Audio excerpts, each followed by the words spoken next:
Hello, listeners! Welcome to Stars of the Golden Age, a show that highlights the lives of legends from film, music, and the birth of television during Hollywood's golden age and the few years surrounding it. I am your host, Erin Carlson.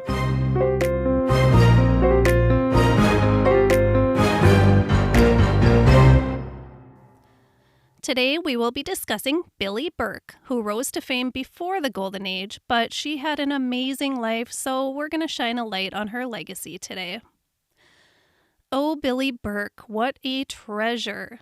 So everyone knows her from at least one of her infamous roles. Some of you may already know what that is, but if not, you'll definitely know when I get to it.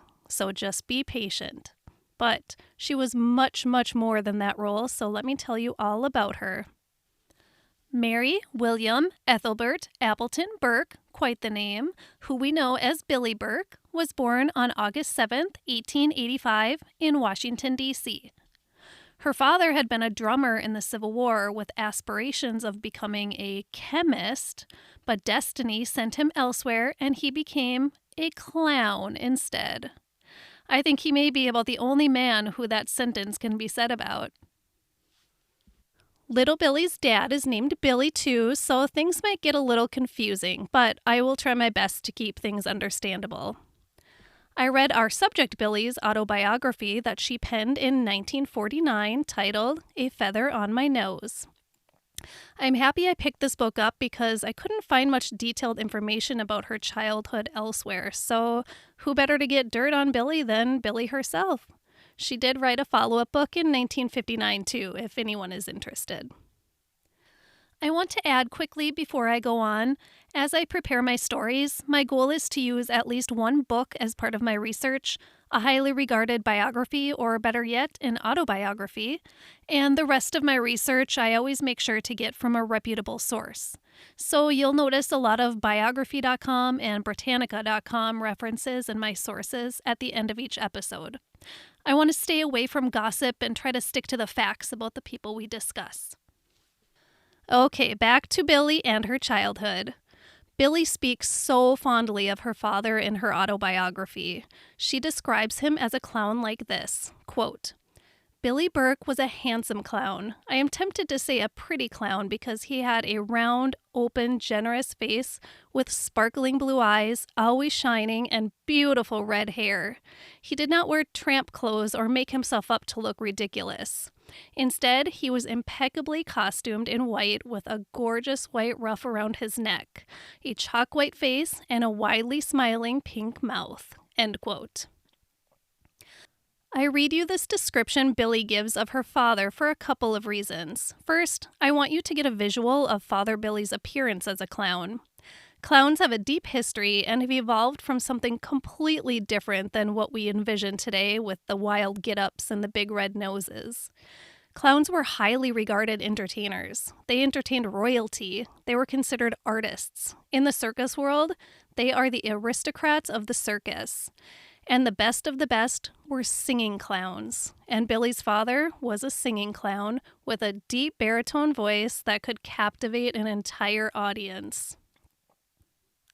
The other reason I wanted to read you Billie's description of her father is to show you how much she admired him. She thought so highly of him and his work. She grew up watching him perform. I will soon get into how deeply. And there was no other future for Billie Burke than to be a performer. It was in her blood.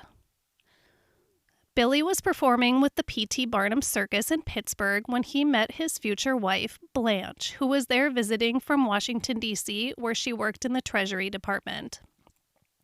Blanche was a widow in her 40s with 4 grown children. Now, I should say that the ladies loved Billie the Clown, and he was highly sought after by the women. But he had his eyes on Blanche, and they quickly got married. I mean, really quickly. They were married before the circus even left town. Now, Blanche came from a family of old money, a far cry from a traveling clown-type family, so they were quite shocked when they learned that Blanche had married a clown. And it didn't take long for Blanche to become pregnant with the child of a clown, our little Billie. While Blanche was pregnant, she took a break from traveling with the circus. Father Billy was traveling when little Billy was born. He sent a telegram saying, quote, "I don't care whether it's a boy or girl, but does it have red hair?" End quote. The answer was yes, she did. James A. Bailey, as in Bailey from Barnum and Bailey, wired from New York, quote, "I will make you a firm offer of $1 million cash for that baby," end quote. So little Billy could have been a performer a lot earlier, but her parents decided to keep her. Billy and her mother stayed in New York and Washington, D.C. for the first 8 years of her life, while her dad, Billy, toured around the United States with his entertainment troupe.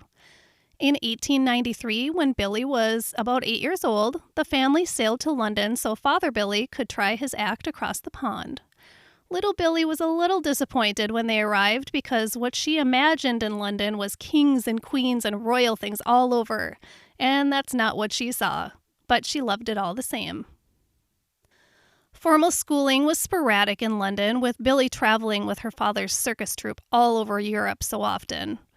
Billy said it was customary for them to be in Paris in the spring, Germany in the summer, Russia in the fall, and London in the winter for performances. I think it's safe to say that she was a well-educated student of the world. There was a period when just her mother Blanche accompanied Father Billy on tour, leaving little Billy behind in London for 2 whole years with another family. But she reflects on this time as a good time of learning about English family culture. She's quite optimistic, we will learn. For some reason, Billy's mother wanted her to be an actress. Billy did not want to be an actress, but her mom did, and what her mom wanted, her mom got. So Blanche enrolled Billy in speaking lessons and piano lessons and singing lessons and acting lessons. It sounds like she was the ultimate dance mom of the day. Billy said in her autobiography that her mother was living vicariously through her since she had never been able to do anything so wonderful in her own life. When Billy was 14, she got her first singing part on stage, a part she did not want to do on a stage she did not want to be on. It did okay, and she survived it, but she didn't like it. Her next musical was a huge success, and even with the cheering and applause from the audience, she still didn't love it. Still, she had to perform with that show for 2 years. By this time, it was 1903, and Billy was 18 years old, and her childhood nickname of Copper Knob, because of her red hair, had transitioned to the American Flapper. And soon after, she was redirected to comedy performances. The transition from musicals to comedy meant some pretty hardcore training. As Billy put it, with musicals, you were directing everything to the audience. With comedies and other plays, you are directing everything to your fellow actors as if you're in a room and not being watched by a bunch of people. It was difficult for her to learn, but she put in the hard work and did it. Her performances were hugely successful, and she was becoming a star. So much so that she was even chosen to meet King Edward and Queen Alexandra. During this time of rising fame, our Billy's beloved Father Billy became sick and passed away. She attributes her ability to make people laugh to him, as he was always making her laugh. He got to see her on stage in 2 productions before he died, and he was so proud to see her making it in the performing arts world like he did. He was confident that she would someday make it to Broadway and her name would be shining bright on the marquee. And soon enough, she was back in New York City and was performing at the Empire Theater on Broadway, just like her dad had predicted. Billy's mother was still a dutiful stage mom, even though her daughter was 22 years old by this point. She would even go on dates and romantic weekends with her daughter. Sounds like she was living vicariously through Billy in every way she could. Billy enjoyed being an actress now, and she learned a lot from the people she worked with in her first Broadway show, My Wife, and became acquainted with a lot of great actors and actresses, including John Barrymore, which is Drew Barrymore's grandfather, his sister Ethel Barrymore, and a young Mary Pickford. And then, down the street, a man named Florence Ziegfeld Jr. opened a new, exciting revue called The Ziegfeld Follies, which of course became infamous. But Billie Burke didn't take in a show, nor did she meet Mr. Ziegfeld, not for several more years. In the meantime, Billie loved New York City. She wanted to dive deep into its sparkly social scene, but her mom and her manager had her on a pretty short leash. She did, however, find some opportunities to dabble in the dating pool with some older men, including, according to her autobiography, Mark Twain. Yes, the Samuel Clemens Mark Twain, whose wife had just died a couple of years prior to this. Now, when I read this, my first thought was that the timing just didn't seem to line up. I looked it up, and Mark Twain was 50 years older than Billie and would have been 72 at this time she was referring to when she was 22. A 50-year age difference. She did say she's always been attracted to older men, but come on, Billie. Whew, that's a lot. Yikes. Billie's mom must have finally let go of the leash because now, getting closer to her mid-20s, she was suddenly rubbing shoulders with the Astors and the Goulds and attending the best parties and always wearing furs. I have a funny story about furs. So I became an animal rights activist when I was 12 years old, and I was hardcore back in those early days. I've settled down a little bit now.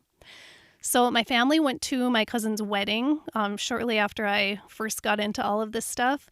And we pull up to the church in the parking lot, and I see a group of older women wearing long fur coats strolling into the church. So I said, "Dad, let me out of the car now. I need to talk to those ladies." He did not let me out of the car, not before he had a little talk with me and made sure that I was going to leave the ladies alone. Well, Billie loved her chinchilla furs, but she seems pretty cool, so I'm going to let it slide for her. She was making $500 per week working as a supporting actress on Broadway, and she was living. So that would be about $3,000 a week today, so not bad. It was enough to afford her a car, a chauffeur, and a maid on top of all those furs. Billie's unique look, curly red hair, and sense of style made her famous in the way an influencer might be famous today. Everyone wanted to look like Billie Burke. And then she was a headliner. Her name, as big as can be, lit up bright on the marquee. When she first saw it, she knew her dad was seeing it too. But then the excitement turned into realization. Now what? Billie said in her book, quote, "Don't envy the people who get their names in lights. They don't get as much kick out of it as you think they do. They just worry about how to keep their light shining," end quote. Billie's light did continue to shine, though, and then something unexpected happened in 1910 when Billie was 25. She and her mother became guardians to a 10-year-old little girl named Cherry, whose mother, which was a friend of Blanche's, died. Billie became a mother figure to a 10-year-old and would remain so for the rest of her life. There isn't too much information about Cherry, but Billie said in her book that they always remained close family, and she considers Cherry's children her grandchildren. Billie continued to become more successful between London and New York, and she negotiated more and more money, so she was becoming much wealthier too. Then, New Year's Eve, 1913, a chance encounter would change her life.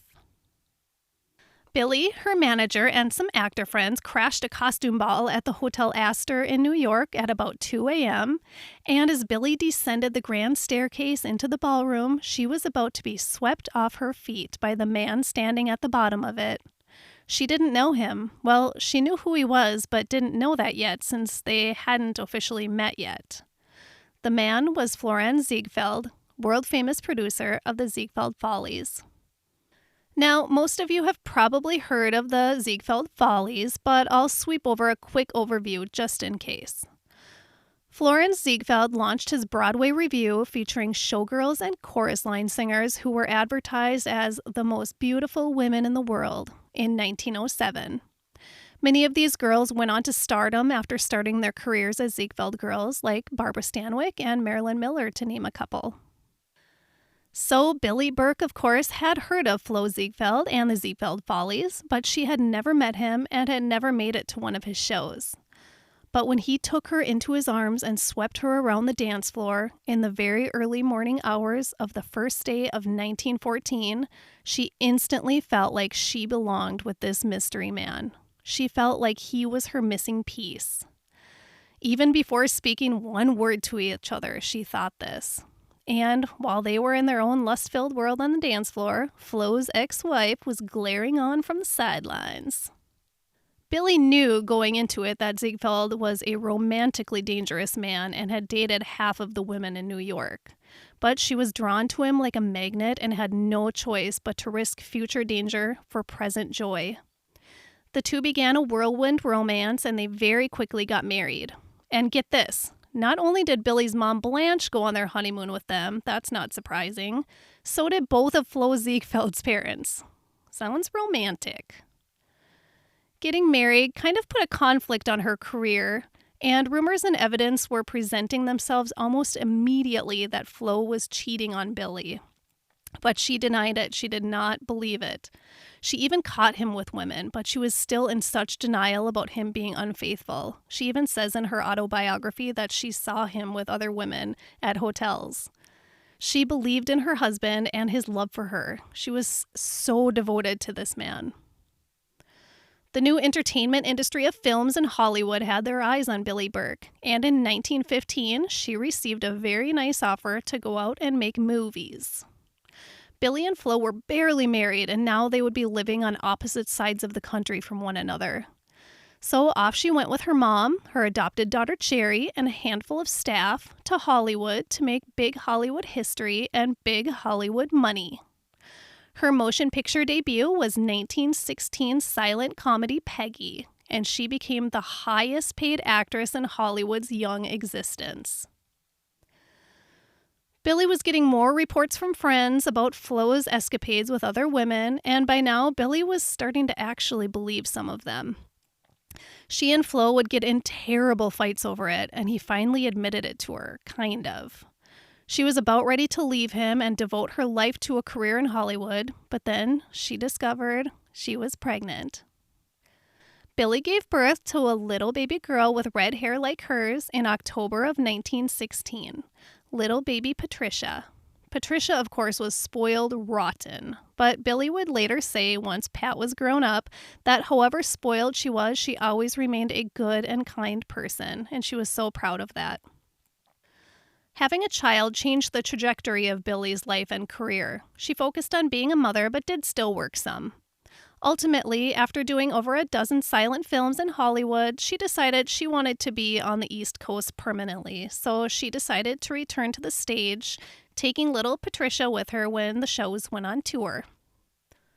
Billie's mom was getting older by this point and was suffering from diabetes and some other ailments. Flo and Billie had a house built for her on their property that would be easier to get around in than the big mansion they lived in, and they did their best to take care of her. She had happy and fulfilling final days, but she passed away in, I believe, 1919. So in her 1949 autobiography, Billie writes about their home and the exoticness of it. Flo had lavish tastes and big tastes, and he wanted beautiful things and a lot of them. They had huge gardens, lines of big trees brought in, and then Flo decided he wanted animals. Trigger my animal rights activism nerves again now. They had a herd of deer, okay, fine. They had pheasants, I'm okay with that. They had 2 bears. Bears are my favorite animals, so as long as they had a natural place to roam and live and hibernate, okay.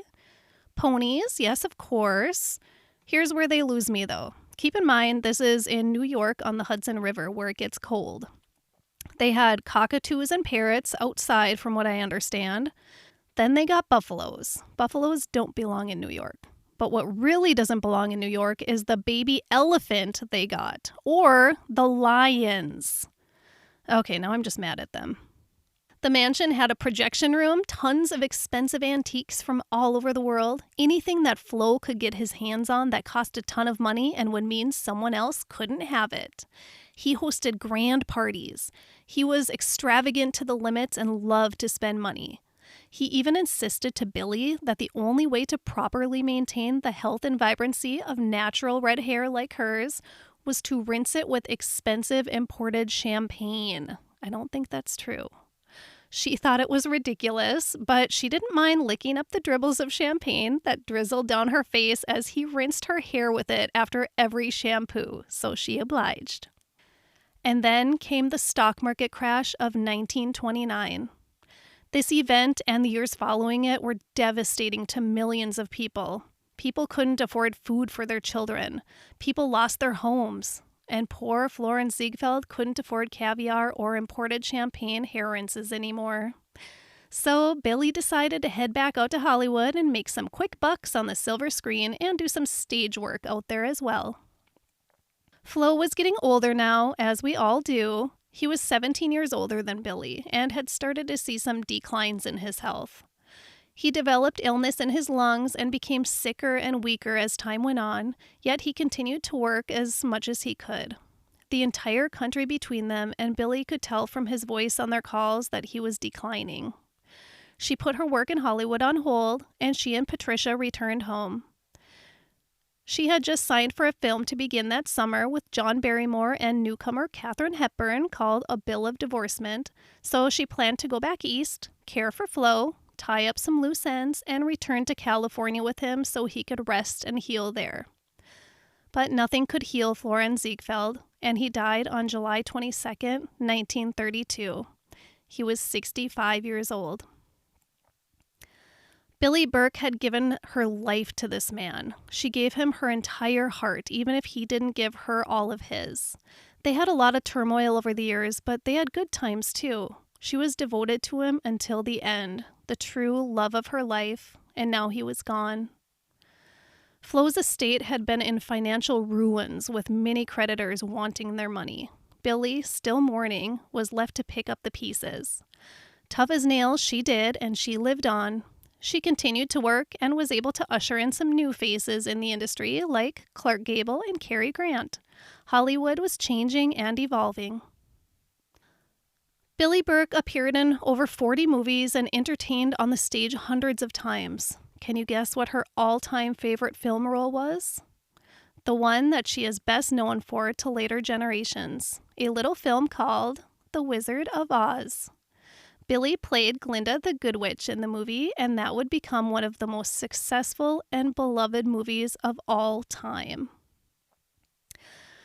Billie continued to appear in tons of films throughout the 1940s, and then she tried some new endeavors in the 40s and 50s too, kind of reinventing herself. She did The Billie Burke Show on radio from 1943 to 1946, and then she was one of the first female talk show hosts with At Home with Billie Burke from 1951 to 1952. She guest starred on many early television shows too. In 1950, she appeared in the successful movie Father of the Bride with Spencer Tracy and Elizabeth Taylor, and its sequel in 1951, so she kept busy. Billie Burke's final movie was Sergeant Rutledge in 1960 when she was 76 years old. The same year, she was given a star on the Hollywood Walk of Fame. It was finally time for Billie to retire from the spotlight. For a little girl who wanted nothing to do with entertaining, she sure gave the world a lot of years doing a fantastic job at it. Billie lived out her final years in LA, and she passed away on May 14th, 1970, at the age of 85, after a long and fulfilling life in show business. As Billie wrapped up her 1949 autobiography 20 years before her death, she was so happy with the life she had in that moment. Her now adult daughter, Patricia, lived next door with her husband and 3 children. She lived in a much more modest home than the extravagant mansion in New York, but she was content and she was happy, and I hope she was for the rest of her life. She wrote as she concluded that 1949 autobiography, quote, "On clear moonlight nights, I walk down the hillside that looks across the sea to Avalon over a spangled array of sparkling lights, like gold nuggets dropped on a dark shawl, and I see the magic of Los Angeles. This is a golden city, with black gold in its oil, star gold in its Hollywood, airborne gold on its flying vast fields. And it startles me to remember how I first saw it 30 years ago when I made pictures for Tom Ince, when the coastline was spattered with small fishing shacks, and cattle graze where we now have traffic jams. I should like to know for sure that those I love will grow up and find it always free and bright and offering fulfillment. And in the town off to the left, the town with the country village name of Hollywood, there are youngsters coming along who will travel much of the same path I have traveled. They will know wealth, happiness, heartaches, and they will lose dreams and recapture dreams. Good luck to them. Let me say to them, it's worth it, boys and girls. I have a few interesting facts about Billie Burke that I would like to share with you that I learned during my research. Bullet point number 1. Billie Burke was 54 years old when she played Glinda the Good Witch in The Wizard of Oz. Wow, I think she looked so much younger than that. Bullet point number 2. Billie founded the Ziegfeld Club in 1936, which is an organization that supports women in musical theater, and as far as I know, it still does to this day. Bullet point number 3. A biopic came out in 1936 as well, called The Great Ziegfeld, about Flo's life and career. Billie wanted very badly to play herself in the film, but she was said to be too old to play her younger self, and Myrna Loy played her instead.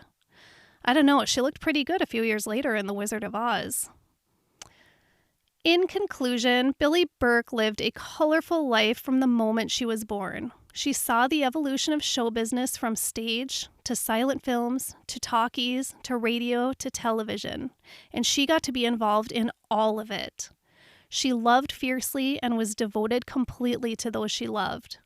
I wish she could have had a more solid love with her husband, but she seemed content with the state of their relationship. She clearly adored him. Thank you, Billie Burke, for showing us what a kind heart looks like and for being a role model to so many. And thank you all for listening. Until next time, Goldies. For this episode, I got the bulk of my information from Billie's 1949 autobiography, With a Feather on My Nose.